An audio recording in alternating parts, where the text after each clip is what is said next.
I remember walking into this room of men, and they all took a collective gasp of horror when I walked in. Like, oh my God, that's a woman, not a man.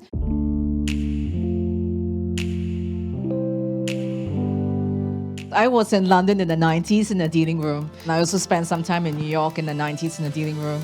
And let me tell you, in those days, dealing rooms were almost entirely male-dominated, and the men don't sit, they all stand. And there's a lot of posturing, they throw basketballs around, they're all sort of chest thumping. My first visit to the Middle East right after the first Gulf War, my name is Su Shan, and to some Middle East people that could be a man's name, right? Because they don't know the difference. I remember walking into this room of men, and they all took a collective gasp of horror when I walked in. They're like, oh my God, that's a woman, not a man. And I knew from that moment on that the meeting was going to go pear-shaped. It was a non-starter because in their minds, they couldn't deal with me. And so after a while of going through my deck, I just thought, this is going nowhere. What do I do? So I said, look, gentlemen, you clearly don't believe in my ability to work with you. So I tell you what, I'll put the ball in your court. You give me a test. I will do it in front of you. If I pass, you give me a chance. If I fail, you ask me to leave. Thank God I passed. So then they gave me a chance. And not only did they give me a chance, they actually asked me for my agenda.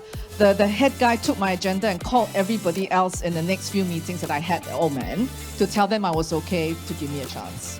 I'm using a word that I'm not supposed to use because it is gender biased. That was really ballsy of you, Su Shan. But not everybody can be like that. What would you say to the women who are more retiring? Attitude. A for attitude, right? Okay. It's attitude, it's agility, and it's accountability. You are accountable for your own career path, right? There are a lot of people who you can call upon to help, but at the end of the day, you make that final decision, right? But the attitude matters. And having a resilient attitude, sometimes just say, okay, these guys, maybe if they're throwing basketballs around or they're yelling bad words, yeah, in this day and age, with Me Too, you can't do it. But in those days, unfortunately, it was accepted.